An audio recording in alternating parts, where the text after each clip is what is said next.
새벽 늦은 시간. 김영숙은 거실 소파에서 깜빡 잠이 들었다가 문을 두드리는 소리에 눈을 떴다. 처음엔 꿈인 줄 알았다. 하지만 노크 소리는 계속됐고 점점 급해졌다. 똑똑똑, 똑똑똑똑. 누구세요? 영숙이 조심스럽게 물었다. 대답은 없었다. 다만 문틈 사이로 숨소리가 들렸다. 거칠고 다급한 숨소리였다. 할머니, 저예요. 옆집 윤태성이요. 목소리가 들렸다. 영숙은 안도하며 문고리에 손을 뻗었다. 하지만 그 순간 태성이 다시 외쳤다. 아니, 할머니, 문 열지 마세요. 위험해요. 영숙의 손이 멈췄다. 지금 누가 뒷뜰 쪽으로 들어왔어요. 칼 같은 걸 들고 있어요. 제가 봤어요. 영숙의 심장이 빠르게 뛰기 시작했다. 그녀는 천천히 뒤로 물러나며 거실 창문 쪽을 바라봤다. 커튼 사이로 희미한 움직임이 보였다.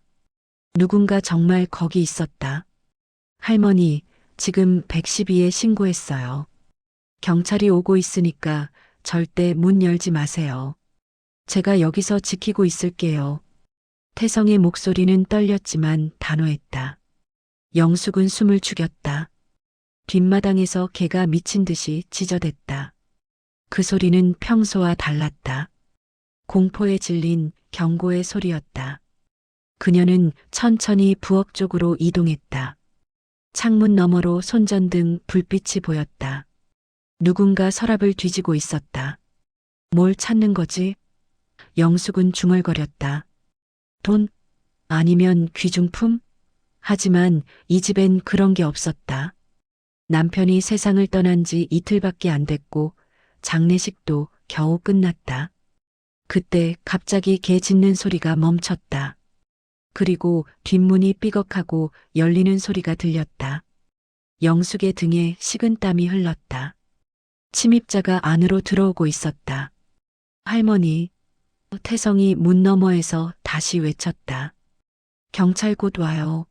조금만 버티세요. 영숙은 식탁 밑으로 몸을 숨겼다. 어둠 속에서 발소리가 들렸다. 침입자는 서재 쪽으로 향하고 있었다. 서랍이 열리는 소리, 종이가 뒤섞이는 소리. 침입자는 무언가를 찾고 있었다. 그리고 마침내 찾았어. 라는 낮은 중얼거림이 들렸다. 그 목소리는 놀랍게도 익숙했다. 여자의 목소리였다. 곧 사이렌 소리가 들렸다. 침입자는 황급히 창문으로 빠져나갔다. 유리가 깨지는 소리와 함께 그림자가 사라졌다.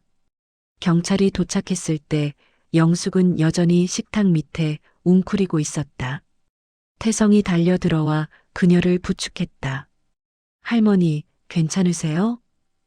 영숙은 고개를 끄덕였다. 하지만 그녀의 눈은 서재 쪽을 향하고 있었다. 무언가 사라졌다는 걸 직감했다. 아침이 밝았다. 경찰은 현장을 조사했지만 별다른 단서를 찾지 못했다. 창문은 부서져 있었고 서재의 서랍은 모조리 뒤집혀 있었다. 지문도 CCTV도 없었다. 범인은 흔적을 남기지 않았다. 할머니, 도난당한 물건이 있으신가요? 경찰이 물었다. 영숙은 천천히 서재를 둘러봤다. 금고는 그대로였다.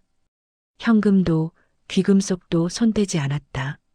하지만 책상 서랍 맨 아래에 있던 갈색 봉투가 사라져 있었다. 유언장이요.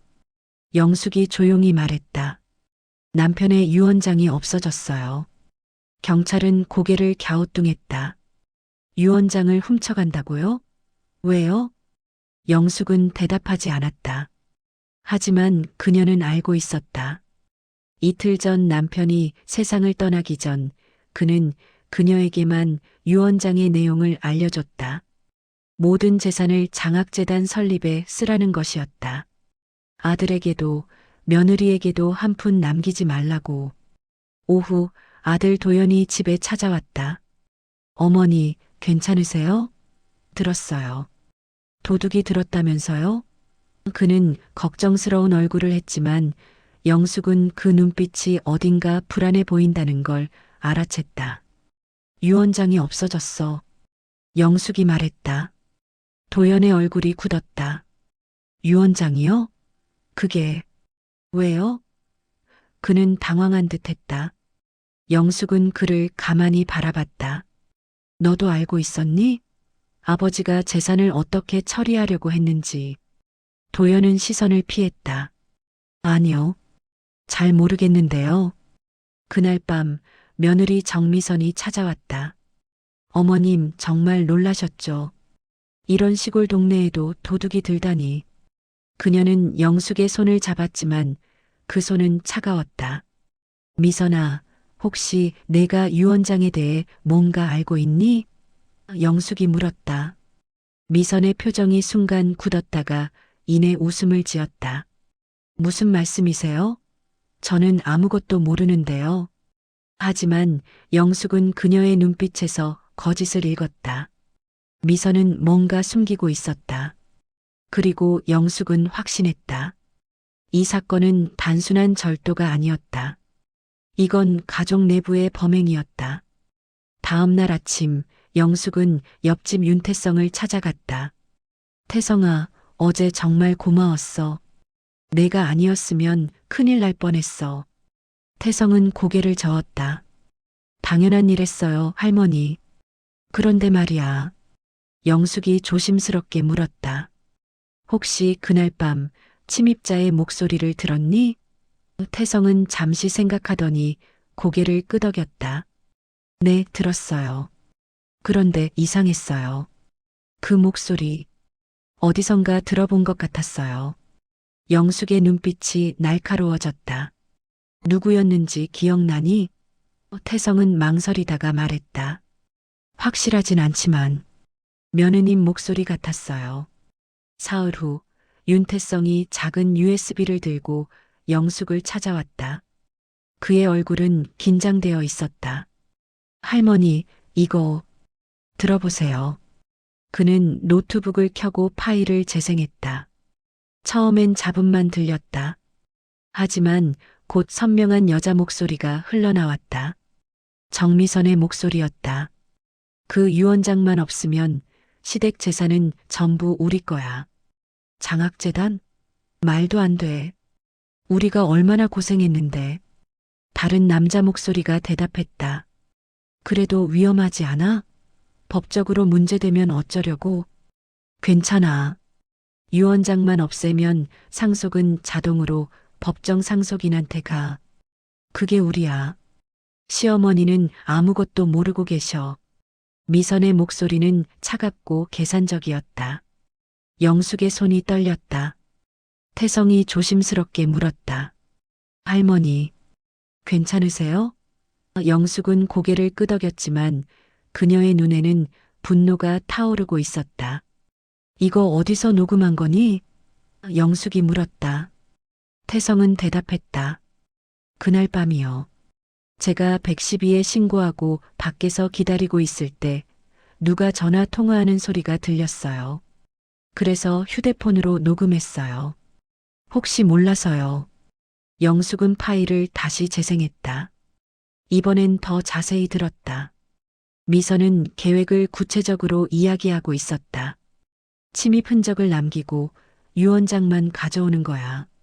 경찰은 외부 범행으로 생각할 거고 우리는 아무 혐의도 받지 않아. 그럼 이 파일을 경찰에 넘겨야 하는 거 아니에요? 태성이 물었다. 하지만 영숙은 고개를 저었다. 아니야. 이건 충분하지 않아. 녹음만으로는 증거가 약해. 그리고 미선이가 부인하면 끝이야. 그럼 어떡하죠? 태성이 걱정스럽게 물었다. 영숙은 잠시 생각하더니 천천히 입을 열었다. 태성아, 나한테 좋은 생각이 있어. 그런데 내 도움이 필요해. 뭐든지 도와드릴게요, 할머니. 태성이 단호하게 말했다. 영숙은 미소를 지었다. 하지만 그 미소는 따뜻하지 않았다. 차갑고 계산된 미소였다. 우리도 계획을 세우는 거야. 미선이가 스스로 무덤을 파게 만드는 거지. 영숙은 노트북 화면을 바라보며 말했다. 가짜 유언장을 만드는 거야. 가짜 유언장이요? 태성이 놀라서 물었다. 네. 그 안에는 모든 재산을 며느리인 정미선에게 준다고 써놓는 거야. 그럼 미선이는 뭘 하겠니? 태성은 잠시 생각하더니 이해한 듯 고개를 끄덕였다. 아, 그 유언장을 진짜로 만들려고 할 거예요. 영숙이 고개를 끄덕였다. 맞아. 그리고 그 순간 우리가 그녀를 잡는 거야. 하지만 어떻게요? 태성이 물었다. 영숙은 서랍에서 작은 칩 하나를 꺼냈다. 이건 위치 추적 칩이야. 이걸 가짜 유언장 안에 숨겨놓는 거지. 미선이가 그 서류를 들고 어디로 가는지 우리가 다 알 수 있어. 태성의 눈이 커졌다. 대박이에요, 할머니. 그럼 미선 씨가 불법 문서 위조업자한테 가면 그때 경찰에 신고하는 거야. 현행범으로. 영숙이 말을 이었다. 완벽한 계획이에요. 태성이 감탄했다. 영숙은 창밖을 바라봤다. 악은 결국 자기 무덤을 파는 법이야, 태성아. 일주일 후 영숙은 계획을 실행에 옮겼다. 그녀는 조심스럽게 가짜 유언장을 작성했다. 내용은 간단했다. 나 김철수는 모든 재산을 며느리 정미선에게 상속한다. 남편의 필체를 흉내내기 위해 오래된 편지를 참고했고 인장도 찍었다. 하지만 가장 중요한 건 그 안에 숨겨진 위치 추적 칩이었다. 태성이 구해온 초소형 칩은 종이 속에 완벽하게 숨겨져 있었다. 외관상으로는 전혀 알 수 없었다.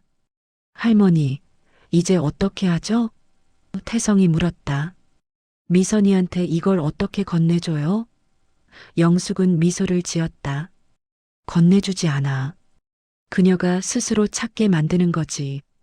다음 날 영숙은 아들 도연에게 전화를 걸었다. 도연아, 집에 좀 와봐. 아버지 서류를 정리하다가 뭔가 발견했어. 도연은 즉시 달려왔고 며느리 미선도 함께였다. 어머니, 뭘 발견하셨어요? 도연이 물었다. 영숙은 서재를 가리켰다.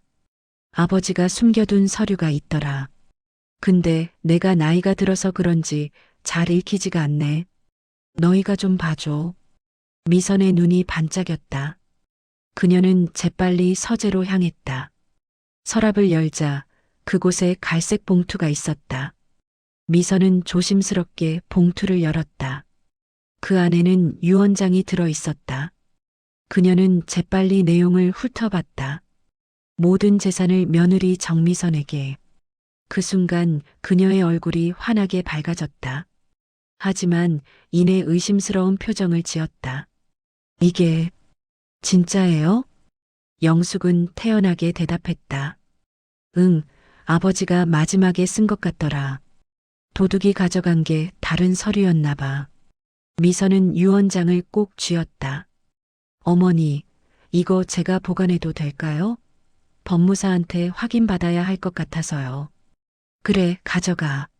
어차피 나는 잘 모르니까. 영숙이 말했다. 미선은 유언장을 가방에 넣고 서둘러 집을 나갔다. 도연은 어리둥절한 표정으로 어머니를 바라봤다. 그날 밤 태성은 노트북 앞에 앉아 위치 추적 앱을 켰다.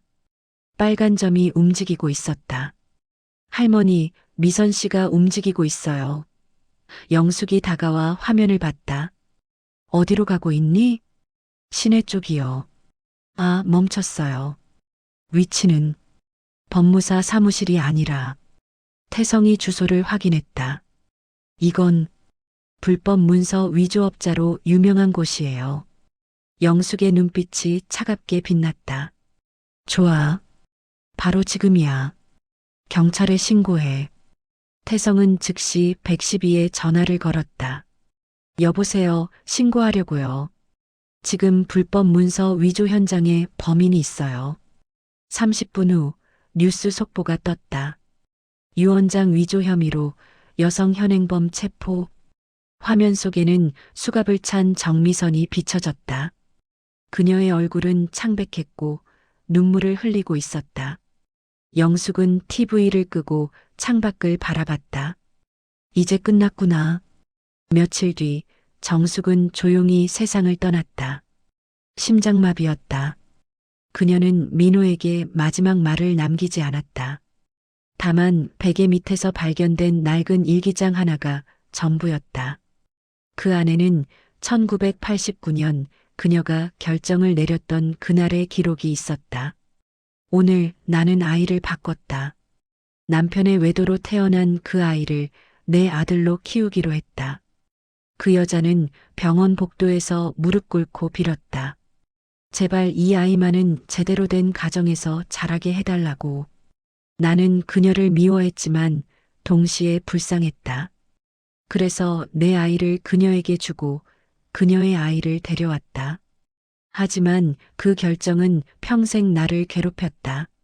민호를 볼 때마다 그 여자가 떠올랐고 나는 차가운 어머니가 될 수밖에 없었다. 지연은 일기를 읽으며 눈물을 흘렸다. 정숙이 평생 짊어진 무게가 얼마나 무거웠을지 비로소 이해했다.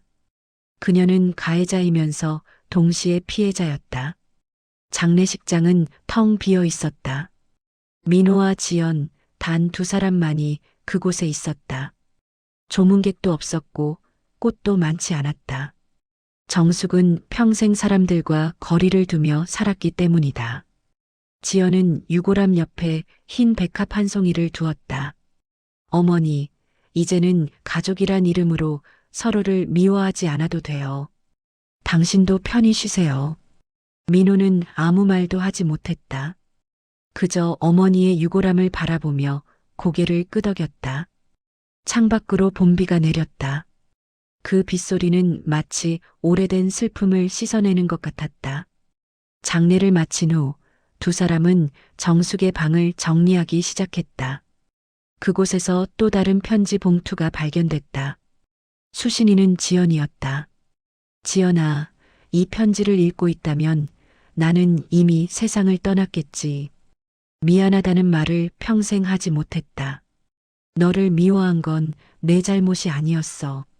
내가 용기가 없었을 뿐이야. 민호를 잘 부탁한다. 그 아이만큼은 행복하게 해줘. 그게 내가 마지막으로 바라는 거야. 지연은 편지를 가슴에 안았다. 정숙은 끝까지 말로 표현하지 못했지만 이렇게라도 마음을 전한 것이다. 그날 밤 지연과 민호는 함께 식탁에 앉았다. 두 사람은 오랜만에 따뜻한 식사를 했다. 대화는 많지 않았지만 서로의 존재만으로 충분했다. 이제 우리가 진짜 가족이 되는 거겠죠? 지연이 물었다. 민호는 고개를 끄덕이며 대답했다. 응, 이제 시작이야. 창밖에는 여전히 비가 내렸다. 하지만 그 빗소리는 더 이상 슬프지 않았다. 오히려 새로운 시작을 알리는 축복처럼 느껴졌다.